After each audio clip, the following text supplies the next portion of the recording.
woman of grace.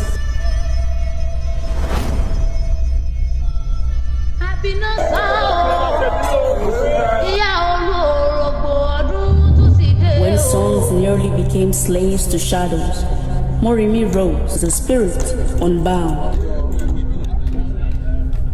Her tears watered the seeds of freedom, and her pain became the song of her people.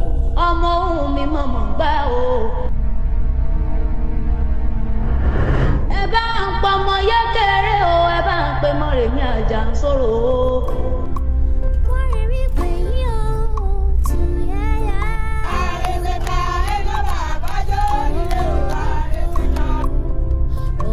Through sacrifice, she gave generations their voice.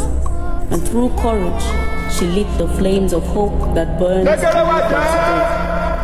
Now her name is a drumbeat in every heart that remembers.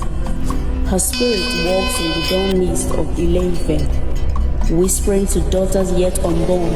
She says, "Rise, even when the earth is heavy with sorrow. For freedom is never gifted. It is born through the courage of a woman's fire." And so, Moremi lives in every child who dares to dream, in every mother who stands unbroken, in every people who refuse to bow to fear. Her legend is not past, it is present. It breathes in the wind, it dances in the flame, it endures, eternal and unborn.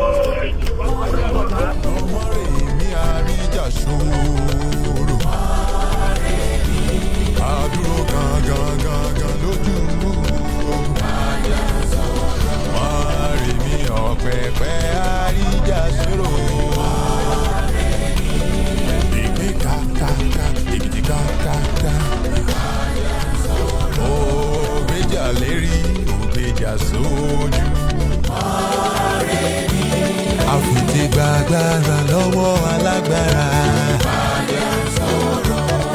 Ọmọ Rèmí àfìdípọ̀ tẹ̀ mọ́lẹ̀. Òkè takuntakun nígbà ìwáṣẹ̀ yóò.